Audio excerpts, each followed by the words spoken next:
Assalamualaikum warahmatullahi wabarakatuh. Kami keluarga besar Majelis Permusyawaratan Ulama Aceh mengucapkan selamat menunaikan ibadah puasa Ramadan 1443 Hijriah. Ibadah puasa Ramadan tentunya ibadah yang sangat istimewa karena Ramadan adalah penghulu dan pemimpin dari setiap bulan. Sayyidus Syuhur, yaitu pemimpin dari bulan-bulan yang lain. Amal ibadah yang kita lakukan di bulan puasa ini dilipat gandakan pahala oleh Allah Subhanahu wa taala yang begitu banyak dan begitu penghargaan yang Allah berikan kepada kita. Untuk itu kami berharap kepada seluruh kaum muslimin dan kaum muslimat, mari kita penuhi bulan Ramadan ini dengan amal-amal saleh kita, memperbanyak sedekah kita, melaksanakan salat berjamaah 5 waktu, dan mari kita peduli kepada sesama kita, dan insya-Allah kita akan menjadi hamba yang bertakwa sesudah ibadah puasa ini kita laksanakan.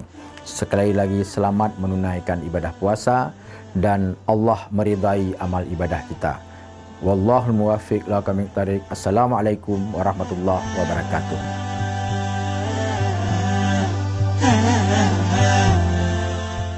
Pak Amin, kalau ada yang kritik terima, ya nggak perlu marah. Dan kepada tim-tim beliau itu nggak perlu marah. Banyak hal akan dibuka lagi. Orang kritik itu untuk membangun. Kita mengkritik beliau itu karena beliau sudah memimpin hari ini. Kalau beliau sebagai Aminullah biasa, kita nggak perlu kritik. Di Dore rumah. Tanggung jawab beliau sebagai hari ini, beliau pemimpin kita di hari ini. Di pemimpin Banda Aceh. Orang Banda Aceh yang kritik beliau. Orang hari orang Banda Aceh, karena beliau pemimpin Banda Aceh. Dia nggak perlu marah dikritik, coba evaluasi diri lah. Apa yang sudah dibuat.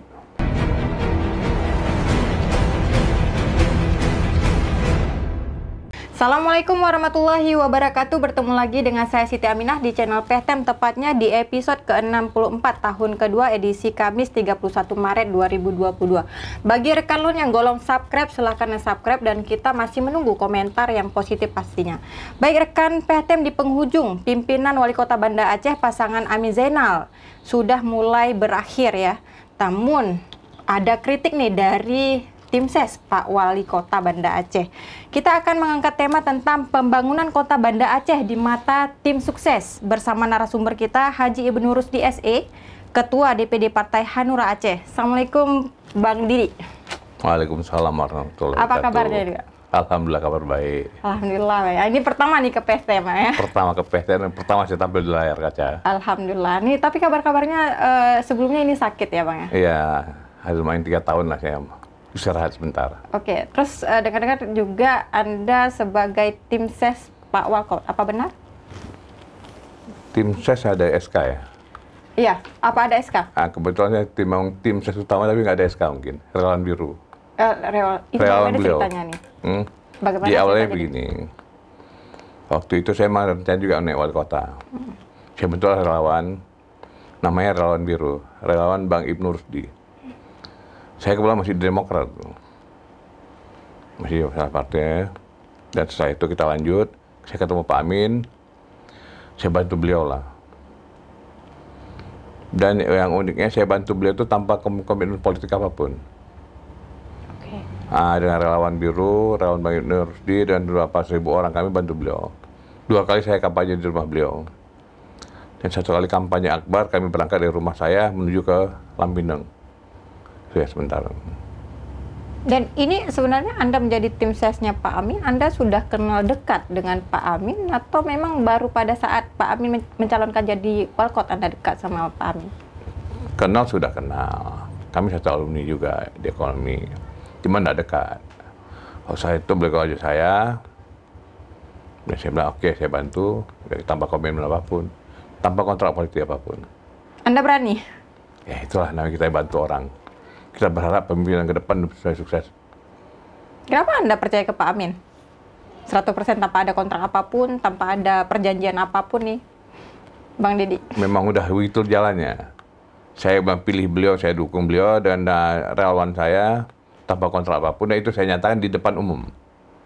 Di depan audiens 1.000 orang saya sampaikan, Pak Amin, kita hari ini saya bicara, kita tanpa kontrak apapun. Saya tidak akan tuntut apapun dari Bapak, baik kegiatan lah apapun. Cuma ada satu hal saya minta. Tolong nanti kalau Bapak jadi, saya punya gagasan, punya pikiran, ajak saya untuk bergabung. Untuk memberikan masukan-masukan aja. Secara materi saya nggak punya komen apapun. Ikhlas saya ini, emang lepasnya. Oke, Anda jadi tim ses Pak Walcott nih, tentu ada pitchback. Artinya Anda juga mengeluarkan uang nih untuk Pak Amin. Ya, itu bukan ke Pak Amin, ada untuk tim saya. Yang bekerja untuk beliau. Artinya berkorban juga untuk... Iyalah, itu udah pasti. Udah pasti ya, Bang Didia. Terus ketika Pak Walcott menjabat sebagai Walcott, Anda tidak diundang masuk bergabung? Diundang kemana nih? Untuk bergabung menjadi pengurus ataupun apa RPJM? Oh, enggak. Jadi gini, saya pertama berjalan sama beliau waktu ini pemilihan. Kami sempat ke Jakarta juga sama beliau. Kita mencari sumber dana bagaimana untuk beliau. Beliau ikut kegiatan tersebut. Kebetulan memang partner yang kenalan saya di Jakarta, pertama mau bantu saya, nggak mau bantu beliau. Dia mau bantu saya. Beliau sumber dana nggak jadi kita kan. Ada itu waktu setelah menang, saya bilang sekali aja saya ketemu. Beberapa kali saya minta, Pak, kapan ada RPJM? Kalau saya ikut lah. Punya pujut lah ikut. Nah, gitulah saya bilang pakai bahasa aja. Pujut lah ikut, jelas ikut. Oh, jadi tidak kita lalu sampaikan tu. Tenang, aman. Lalu akan sampaikan. Saya tunggu nggak ada. Nggak ada kabar. Nggak ada kabar sama sekali. Sampai lost kontak? Hah? Sampai lost kontak atau seperti apa? Dia ketemu biasa ya, bos, ketua ya biasa ya. Kalau ketemu ya mungkin angkat tangan ya. Jadi tidak disinggung lagi soal masalah kenapa tidak diajak, itu tidak ada alasan? Saya nggak tanya lagi. Karena waktu saya bilang saya pingin gagasan aja. Karena beberapa gagasan yang kita mau sampaikan. Umpamanya gagasan-gagasan yang lama kita anggap itu baik kan. Contohnya masalah Waterfront City yang pertama almarhum Pak Nurdin sampaikan. Itu kan saya pikir sangat baik. Apa gagasan Anda yang sebelumnya yang ingin Anda sampaikan jika di RPJM maksudnya tidak ada dalam visi misinya Pak Walcott? Saya tidak baca visi misinya. Kalau nggak diajak saya nggak baca visi misinya nggak baca. Cuma ada beberapa hal yang saya bangga mungkin yang masa lalu yang perlu direnovasi diulangi. Misalnya kayak masalah Waterfront City. Nah, yang pertama itu kan satu hal yang baik. Mungkin kita mau coba diskusi itu ke depan bagaimana kita angkat itu kembali. Kita punya mimpi tentang Banda Aceh, bagaimana Banda Aceh ke depan. Kedua, masalah art market. Karena dulu pernah pada anak-anak muda datang ke tempat saya, UKM milenial lah. Kita duduk di rumah saya, mereka lapor, Bang, kami ini usaha milenial anak muda pengen tumbuh. Masalah kalian apa? Masalah kami masalah space, tempat. Saya menyampaikan itu Pak Amin. Karena ada yang tempat yang di Aceh Banda Aceh yang tidak terpakai. Saya lihat itu. Contoh kayak bangunan pasar di Lamdom yang dibangun masalah Pak Bu Eli. Kan memang dibangun di situ pasar tradisional. Menurut saya itu nggak cocok. Karena perilaku orang Banda Aceh itu mereka nggak mau masuk ke dalam.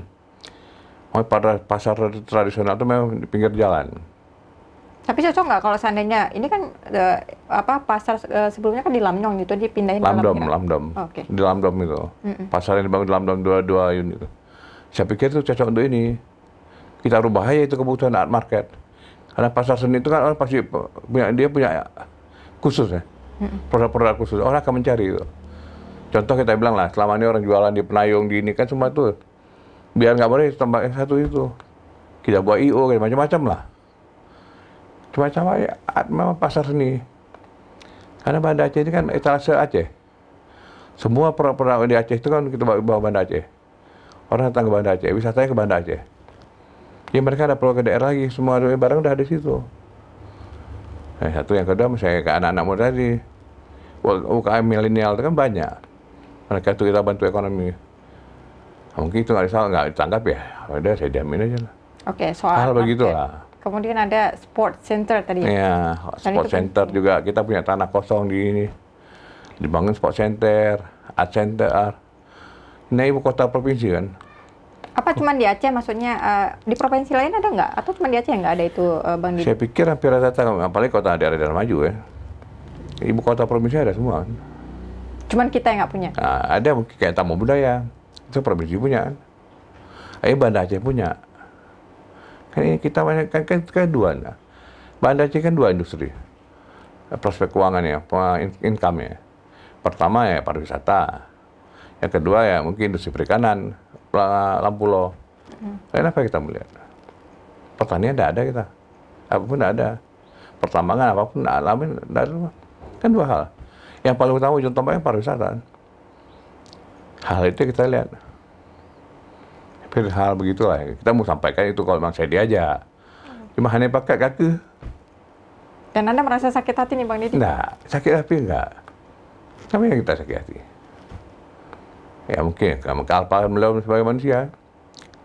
Apakah itu hal yang normal ketika misalnya ada calon ya, misalnya calon gubernur kah, misalnya calon wali kota kah, ketika dia menggait misalnya banyak tim ses, memberikan janji-janji manis kepada tim sesnya, kemudian setelah dia menjabat lupa kepada tim sesnya, atau bahasa istilah kerennya pemirsa PTM, kacang lupa pada kulitnya, atau seperti apa? Saya nggak minta janji manis beliau. Saya nggak minta janji manis beliau. Itu dari apa saya buat komitmen. Cuma saya sayangkan, kita punya gagasan, punya ide mungkin itu untuk beliau juga. Itu yang saya sayangkan itu. Kan bukan untuk saya. Mungkin saya kepuasan batinnya ya, saya dapat berbuat. Kan saya nggak jadi, untuk jadi saya dapat berbuat.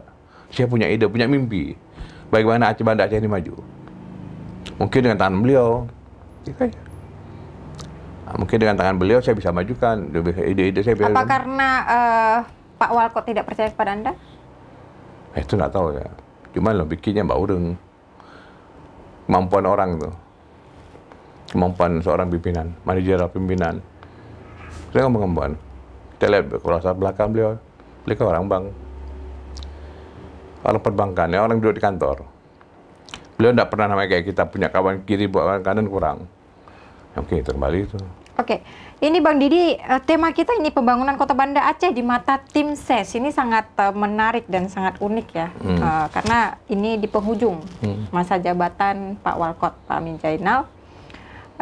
Bagaimana nih Pak Walkot di mata Anda sebagai tim SES? Apa sih kekurangan Pak Walkot selama memimpin jadi wali kota? Atau memang Anda punya kesan tersendiri nih Pak Walkot, apa yang kurang gitu? Kan Mbak media lah kayaknya muncul di Uro. Dapat penghargaan. Media dibanggakan. Penghargaan banyak. Kan banyak betul penghargaan belum. Saya lihat penghargaan banyak. Tapi secara realitas? Nggak tahu, itu kita lihat. Kepuasan masyarakat. Yang kita dengar kepuasan masyarakat kan beda lagi. Ada berapa yang saya sayangkan. Beliau pembangunan masalah trotoar. Di Belang Padang itu depan rumah beliau. Memang bagus. Ada pembangunan baru. Cuma estetikanya perlu nggak? Kan dalam kita membangun itu kan bukan hanya manfaatnya, estetika perlu juga. Bangun sampai trotoar sampai setengah meter. Tambah jelek kan.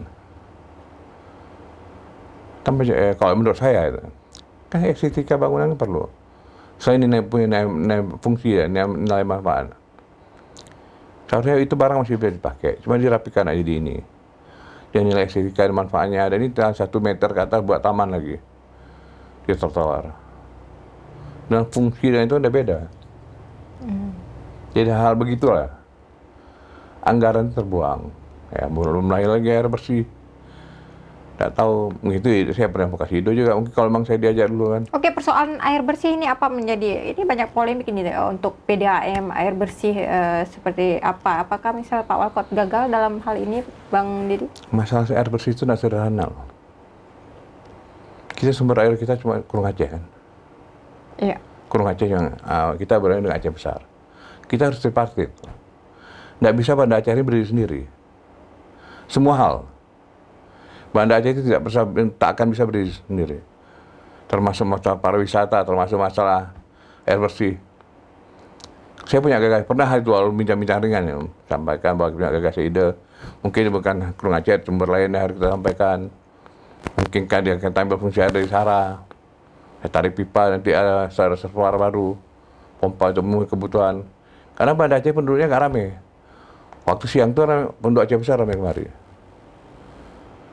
Kan saya bergabung dengan Aceh Besar. Ini bisa dihitung berapa kebutuhan air, berapa debit air ini. Berapa kebutuhan air siang, berapa kebutuhan air malam. Berapa debit air siang, berapa debit air yang dibutuhkan. Kan semua ada hitungannya. Akhirnya saya nggak bilang beliau jelek. Nggak bilang, kita nggak boleh bilang beliau jelek. Cuma semua pemimpin itu punya hayalan, punya mimpi. Semua itu dimulai dari hayalan, dari mimpi loh. Baru kita tuangkan mimpi itu. Kita ada anak buah, panggil kan semua. Apalagi waktu kan punya anak buah. Punya kepala ini, kepala itu, kepala hai. Ini kurang, ini kibajah pikir ya. Ini dia beganya. Tapi gagasan dari ini, dari pemimpin dulu. Bukan dari anak buah. Kita punya mimpi, saya ingin Banda Aceh begini. Saya mimpi tingkat ke ekonomi masyarakat ini begini. Pengangguran sekian, kemiskinan sekian. Kan itu dia. 2 indikator. Kemiskinan dan pengangguran. Mungkin yang lain-lain Mas Erosi Banda Aceh. Tapi katanya nih di tahun 2022 kemiskinan ini menurun di Kota Banda Aceh dan juga pengangguran. Apa itu hanya sebatas pencitraan atau memang udah sesuai realita nih Bang Didi? Anda melihat bagaimana nih kepemimpinan Pak Walkot? Apakah semua visi misinya Pak Walkot bisa terrealisasi dengan baik? Mungkin ya, mungkin menurun. Dan di Banda Aceh menurun ya. Benar. Banda Aceh memang masih isu kemiskinan memang kurang. Banda Aceh ini dari dulu ya. Dari dulu masuk baik. Tapi pengangguran meningkat. Pengangguran meningkat. Nah, cuma itu kan linear. Katanya mungkin ketua Bapeda yang sekarang, coba suruh hitung ketua Bapeda sekarang kan pintar. Ini masalah air bersih tadi. Buat perencanaan yang bagus. Dihitung berapa kebutuhan air, berapa debit air. Dari mana sumber air lagi. Yang harap ini Aceh Besar. Di Kurung Aceh itu. Tempat musim kering lama nggak habis, selesai kita. Kayak kemarin bangun reservoir di depan belakang kantor DPR. Saya nggak pernah lihat. Karena mungkin saya masa kemarin beberapa tahun saya sakit, saya nggak pernah ini kan. Cuma saya dengar aja. Oke Bang Didi, ini kayaknya menarik ya ketika Anda menjadi tim sesnya Pak Amin Zainal. Itu setelah Anda tidak diundang atau tidak diajak bergabung nih dalam hal apapun di pemerintahan beliau, Anda tidak dendam sama sekali? Tidak ada ya? Dendam kan saya udah komitmen dari awal. Cuma saya ingin beri kasihnya, kalaupun diajak beliau, saya itu kan untuk beliau, manfaat untuk beliau. Jadi gini, kalau memang saya dikasih ada pemikiran-pemikiran mungkin beliau bisa pakai pemikiran saya, mungkin untuk buat beliau yang eksekusi lah. Oke, apa yang membuat Anda kecewa sekali nih? Saya dengar Anda pernah sakit selama 3 tahun, stroke ya, Bang Didi. Terus bagaimana nih? Beliau apakah masih berkunjungan atau masih komunikasi atau seperti apa? Anggap aja ini kritikan sebagai teman, karena Anda kan tipsnya teman. Kita membantu tanpa ada pamrih seperti itu. Apa balasan misalnya? Nyawa Aceh pegah anjir, musyawarah anjir. Karena gini, waktu saya sakit pertama itu semua datang. Alhamdulillah kawan-kawan semua berjenguk lah. Termasuk Pak Gubernur, malah Pak Gubernur respon ke saya. Langsung kasih kamar sebagai kawan, sebagai sahabat lah, kawan-kawan lain banyak. Beliau tuh sampai berapa bulan saya di rumah sakit, tidak pernah datang. Tidak pernah berjenguk. Sampai sekarang? Ya, namanya, waktu rumah sakit tidak pernah, paling sekarang kan. Sekarang masih ada sehat. Ketemu setelah ada ketemu rumah ya biasa lah. Basa-basi. Cuma ada artinya gini, kita bisa berteman di politik nih, tapi untuk musyawarah juga. Karakter hanya musyawarah, bro. Itulah karakter. Saya tidak bicara saya berapa pengorbanan saya. Kita nggak usah bicara materi lah. Otaknya saya punya 1.000 orang di relawan biru, berarti kan tidak mungkin free. Artinya ada sesuatu yang dikeluarkan ya? Tidak mungkin lah, mana ada yang free? 1.000 orang kita kajak kerja untuk beliau. Yang beliau tanpa mengeluarkan 1 perak pun untuk mereka. 2 kali saya kampanye di tempat beliau. Yang kampanye pertama beliau nggak percaya. Waktu saya bawa ampar, mungkin berada ampar semua, datang orang 1.000 orang, makanan nggak cukup lah. Tapi dengan mereka nggak masalah, yang tim-tim saya itu. Yang kedua mungkin, memang tim-tim saya yang kecewa juga. Mungkin lapor sama saya, kurang komunikasinya tidak ada, dan ini lagi. Yang saya sayangkan itu kan, karena mereka kerja tulus. Gitu, itu aja yang saya sayangkan. Makanya kemusyawarah kemudian janji kan. Untuk jadi saudara yang tidak bisa ya? Musyawarah, orang Aceh bahagia, ya tengok bahagia. Artinya konotasi persaudaraan kan dalam ya. Iya. Kita berhubungan secara ini, emosional kita ada. Jadi ke teman politik atau apa ya. Jadi Anda kecewa di bidang itu aja? Ya, saya pikir itulah. Itu hal yang wajar manusiawi kan. Gua kecewa, kita lihat kok nggak ada ya. Apa kan ya? Berarti kan ngerti karakter orangnya. Tapi itu masalah moral kan? Iya benar. Tapi Bang Didi, ini mungkin bukan hanya Anda, banyak mungkin tim ses Pak Walcott. Tapi mereka menjemput bola. Kenapa Anda tidak menjemput bola? Bola? Maksudnya artinya menjemput bahwa Anda ingin melakukan sesuatu atau pergi ke Walcott, bertemu sama Pak Amin Zainal atau seperti apa? Kenapa beliau bertanya kenapa beliau seperti itu? Itu bukan tipikal saya. Anda tidak ingin menjadi seorang pengemis, dianggap seperti bukan itu? Bukan tipikal saya. Saya tidak berharap, saya pun dari kontraktor. Saya tidak bicara proyek. Dia itu komitmen saya waktu di rumah beliau, saya nggak akan bicara Pak Amin. Saya bantu Anda tulus. Saya jelaskan semua audien. Saya punya nggak bicara hari ini, saya kerja hari ini, bukan harap ke depan saya akan dapat proyek dari Bapak. Itu saya ucapkan. Nah, cuman ya mungkin saya minta bantu, kalau ada gagasan-gagasan saya, tolong dibantu. Bantu gagal, bukan bantu. Tolong kita diskusikan. Gagasan, ada pemikiran mungkin bisa Bapak pakai. Tolong aja saya. Nggak dipakai. Memang nggak terlalu baik, belum terlalu baik. Cuma minimal kan ada manfaat, nggak banyak, sedikit ada manfaat. Karena kita punya mimpi itu Banda Aceh ini. Bagaimana Banda Aceh ini bisa sejahtera. Kayak misalnya UKM lah. Dulu mungkin masih ratusan, sekarang ribuan UKM. Kalau mungkin kita punya diskusi, kita sharingkan, kan untuk beliau juga manfaatnya. Mungkin beliau menaik 2 kali itu kan dah terpas. Kan itu kan mungkin kita tahu sedikitnya. Karena saya pernah duduk sama adik-adik UKM milenial di rumah saya. Mereka lapor kepada saya semua, kita diskusi. Bang, kami pengusaha ini yang minum, kain, macam coklat, macam-macam lah. Apakah UMKM di Kota Banda Aceh selama Pak Walcott memimpin tidak begitu baik atau sejahtera nih Bang Didi? Saya masalah UMKM masalah baik dengan saya yang di pemerintah ikut campur apa? Punya nggak mereka tempat pasar? Yang mereka minta itu space. Tempat mereka display barang-barang mereka. Ada nggak? Kayak itu bukti. Saya bilang pasar seni kan itu. Bukti pasar seni itu apa? Kan itu. Menampung mereka yang nggak ada kegiatan ini, UMKM ini. Yang kita stimulus mereka. Pemerintah itu nggak perlu uang besar deh. Pemerintah bukan menghidupkan orang, dia memberikan stimulus pada orang. Di stimulus artinya kalau memang orang butuh 50, kebutuhannya 50, dibantu 25. Ya, kan itu nanti ya karena itu punya putaran, dapat pajak, hidup lagi ke daerah. Dapat dia kan dapat juga, sama kan mutualisme. Kita tidak sekilas itu ya. Itu yang bilang kecerdasan seorang pemimpin. Anda melihat Pak Walcott ini tidak peka, tidak cerdas atau seperti apa? Nah, itu masalah karakter. Nah, bagaimana karakternya? Ya, karakter orang kawan mungkin orang lain. Mungkin cukup sama media ya.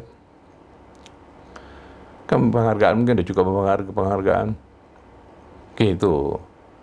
Oke, pemirsa PTM tadi terkait tentang sport center ya, ide dari gagasan Pak Didi. Kita tahu bahwa pada tahun 2018 Banda Aceh gagal mengirim pemain bola di Pekan Olahraga Aceh atau PORA ke-13 2018 di Kota Janto, Kabupaten Aceh Besar. Ternyata bukan bola saja, tapi tenis juga gagal ya pemirsa PTM. Tidak hanya itu, mungkin ada PORA 2022 di Kabupaten Pidi kembali gagal lagi, kemudian tenis juga gagal dimasuk di PORA. Nah ini seperti apa Anda melihat ya bidang olahraga? Padahal kan Pak Walcott terkesan memang sangat suka olahraga nih. Kalau di media kita baca ya pemirsa PTM, Pak Walcott sering muncul karena memang dia bakat atau talentnya di bidang olahraga. Kok bisa gagal nih Bang Didi? Itu yang di bidang beliau ya, hobi beliau ya. Tenis sama bola. Saya nggak ikuti, karena nggak hobi itu. Saya balau dia. Kebetulan saya ketua IMI. Cuma Banda Aceh itu waktu itu mungkin 2018 ada juga. Tapi kan selaras dengan gagasan Anda, Pak Didi. Nah, sport center ya. Nah, itu masalah beliau gimana beliau tampilkan. Kayak Jadi, gini. apa urgennya sport center itu? Artinya gini loh. Sebuah ibu kota, saya nggak lihat masalah. Sebuah ibu kota provinsi, kita harus punya sport center. Mungkin ada dalam Pinang itu kan ada lapangan bola. Kan bukan hanya lapangan bola, yang lain-lain. Kan masalah gini, kalau saya bukan lihat sebagai satu pertama prestasi. Yang kedua, bagaimana kita mendidikan anak muda, generasi muda ini, mereka itu bisa kemana. Olahraga itu membentuk karakter orang manusia. Membentuk karakter generasi muda yang mereka nggak ke narkoba, ke ini, ke itu kan, itu. Itu yang mungkin tadi masalah prestasi. Yang pertama itu pembangunan itu. Yang pertama center ya, kesenian Aceh. Ada nggak gedung kesenian Aceh? Bagaimana kalau dibawa ke gedung kesenian yang bagus, yang ini semua, dia bisa manfaat lain juga, mutu fungsi yang berbeda juga. Nanti kalau ada perkawinan saya bisa pakai itu. Itu pendapatan juga. Yang saya masukkan semua itu fasilitas itu untuk membentuk karakter generasi. Semua itu mereka punya kesibukan. Yang punya kesenian, olahraga. Yang UKM dari punya tempat sendiri. Itu ya. Jadi kita kasih mereka fasilitas, kita kasih mereka tempat untuk mereka berkreasi, menghindari mereka yang ke kiri. Itu perjuangan kita. Satu tugas kita sebagai pemimpinan itu. Memperbaiki ya, Pak. Iyalah, kita suka memimpin apa? Tanya kejauh di Allahnya untuk memimpin satu negara atau satu daerah, menjaga umat itu kan. Bagaimana mereka tumbuh? Mereka macam-macam tanggung jawab kita mau lah. Bukan pegak kepemimpinan. Saya nggak bilang beliau salah ya. Cuma itu ya. Tapi harus peka itu. Oke. Dari 2017 sampai 2022. Itu nggak ada. Makanya saya bilang itu masukkan di RPJM. Dimasukkan ke dalam RPJM. Dibuat satu perencanaan. Lahan ada perencanaan. Itu. Dibuat fungsinya apa. Jadi kita pikir, kalau ada ini bagaimana terserap. Tenaga kerja terserap, semua terserap, ekonomi, mental anak-anak muda hancur, bagus. Mental anak-anak kita, remaja kita bagus. Kita generasi berguna. Oke. Apakah pembangunan ini Kota Banda Aceh ketika Pak Amin memimpin itu hancur-hancuran? Nah, orang udah nilai sekarang. Orang malah flashback kembali. Masa Pak Mawardi, masa Bu Eliza, masa Pak Amin. Mana bagus. Kan flashback ke belakang. Baru meter. Setelah Tapi berbeda tantangan nih Pak Didi. Kalau misalnya Pak Amin ini terkena pandemi. Semua tatanan pemerintahan. Ya pandemi kan berapa tahun ini. 2 tahun, 3 tahun terakhir nih. Itu ekonomi secara hancur. Itu belum itu nggak ada. Artinya gini, kita nggak bicara di mana objek outputnya. Kita bicara dari perencanaan ada nggak? Target pertama pembangunan nggak ada RPJM. Buang aja RPJM, masih pakai RPJM. Sebulan mereka dilantik, kan dibentuk tim RPJM. Penjanya pegawai Manturuku. Bukan bicara hari ini. Terus ke belakang. Oke, apa hal yang paling urgen sebenarnya yang harus dibenahi dari Kota Banda Aceh ketika seseorang menjadi wali kota nih, Bang Didi? Banda Aceh kan 2. Saya bilang tadi, kalau misalnya kita ekonomi rakyat, dan membentuk karakter manusia, pertumbuhan orang, pertama membentuk karakter manusia, bagaimana manusia bagus semua, generasi kita tumbuh dengan baik, pendidikan semuanya terpenuhi kan, itu masalah pendapatan. Ini kan dua sumber. Pariwisata dan perikanan. Mungkin ada satu industri di Lampung itu perikanan. Berarti jembatan-jembatan yang dibangun itu tidak penting dong? Ya itu pembangunannya, itu fasilitas. Itu penting. Itu hal yang berbeda. Ini untuk ekonomi dulu. Jembatan itu memang pembangunan wajib. Tapi jalan dan jembatan gimana? Gimana nggak menja? Itu Kayaknya. ya. Cuma kan targetnya untuk bangun ekonomi gitu kan. Ya ada pembangunan untuk pertumbuhan ekonomi kan. Kan itu ya efeknya. Saya tidak bilang orang kita baik juga. Tapi beliau hari ini sebagai wali kota, berhak kita kritik. Sebagai masyarakat Banda Aceh. Kalau tidak benar ya bilang nggak benar. Kalau memang bagus, saya bilang bagus. Ada hal juga yang bagus sama beliau. Yang betul dan bukan betul. Yang salah dan bukan salah. Oke. Oke Pak Didi, mungkin untuk closing statement ya, apa kritik atau saran Anda ke pemirsa PTM dan juga Pak Wali Kota ini di penghujung jabatan beliau? Silakan. Gini, Pak Amin, beliau kan mau selesai.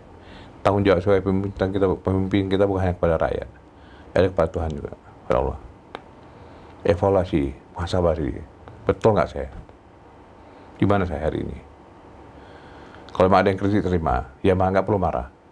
Dan kepada tim-tim beliau itu nggak perlu marah. Banyak hal akan dibuka lagi. Orang kritik itu untuk membangun. Kita mengkritik beliau itu karena beliau sebagai pemimpin hari ini. Kalau beliau sebagai Aminullah biasa, kita nggak perlu kritik. Di Doraya rumah. Tanggung jawab beliau sebagai hari ini, beliau pemimpin kita di hari ini. Di pemimpin Banda Aceh. Orang Banda Aceh yang kritik beliau. Orang PD nggak perlu kritik beliau. Orang yang di Aceh Utara nggak perlu kritik beliau. Orang hari ini orang Banda Aceh. Karena beliau pemimpin Banda Aceh. Dia nggak perlu marah, dikritik, coba evaluasi diri lah. Apa yang udah dibuat. Saya pikir itu ya. Apa lah pindah kau. Yang normatif aja lah. Oke, ya, Bu. Pak. Baik, terima kasih Pak Didi. Ini sangat santai tapi menegangkan ya pemirsa PTM. Semoga tentu di penghujung akhir jabatan Pak Walkot ya banyak masyarakat yang bisa menilai apa saja sudah visi misi yang sudah terrealisasi, mana yang belum terrealisasi. Tapi kita berharap mungkin di Walkot selanjutnya bisa mengubah Kota Banda Aceh menjadi kota yang gemilang. Baik, pemirsa PTM sudah di penghujung nih karena kita mau mendekati Ramadan. Jangan lupa tonton terus PTM di setiap hari Senin dan Kamis pukul 2. Dan jangan lupa juga like, share, and subscribe. Assalamualaikum warahmatullahi wabarakatuh. Waalaikumsalam.